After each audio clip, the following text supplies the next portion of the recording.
diha sa tubig na Dios. No? Nahimo pala nato. Ha? Ug wala na nato nahimo pero sama nato nahimuon mga kaigsunan. Kay mao man ay gipangayo ni Jesus Christ, no? Nga mauhaw siya sa gugma, no? Sa iyang mga kaanakan, mauhaw siya giuhaw siya sa pagpangalagad, nga tinud-anay nga pagpangalagad, giuhaw si Jesus Christ sa mga balaan nga mga kaanakan, o giuhaw siya sa mga pag-ampo, no? Mao bitaw na naatay mga pag-ampo, no? Kuha man nato mga kaigsunan, no? Gikinahanglan nga sa ingon ana nga mga pamaagi nga sa ato ang kinabuhi, no? Dili man kita perpekto, no? So mao gyud nga gikinahanglan nga maduol kita kay Jesus Christ o maghinusong kita sa tinud anay, no? Muna mga kaigsunan, kaimportante, no?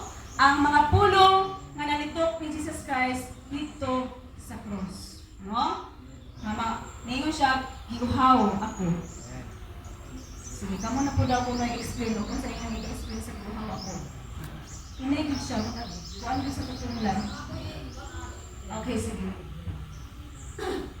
Ang Ginoo, mamayod ka. Kung saan ko pa kayo mamayod. Dali ka mamayod.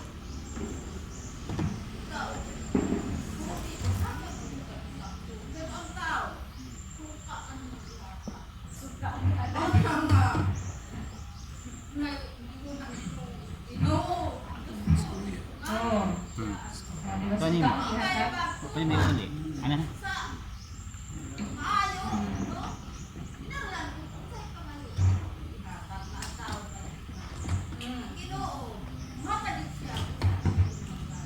Okay.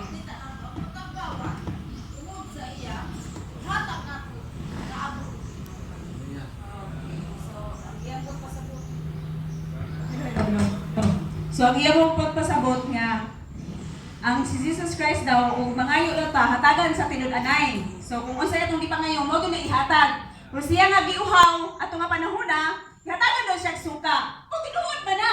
Si Jesus Christ, patinud-anon din siya. Kung mag-ampo ta, kung may punto sila mga pagka-explain, no? Kung mag-ampo ta, si Jesus Christ, ihatag yun niya kung unsa ang ato ang gusto. Pero kita nga mga tao, mo bilang giingon ba yan? Nasa sugod na ako mapag-discuss nga. Sa hangtod sa kinatapusang gininhawa sa iyang kinabuhi, nakita yun niya kung unsa ka mga makasasala ang mga tao.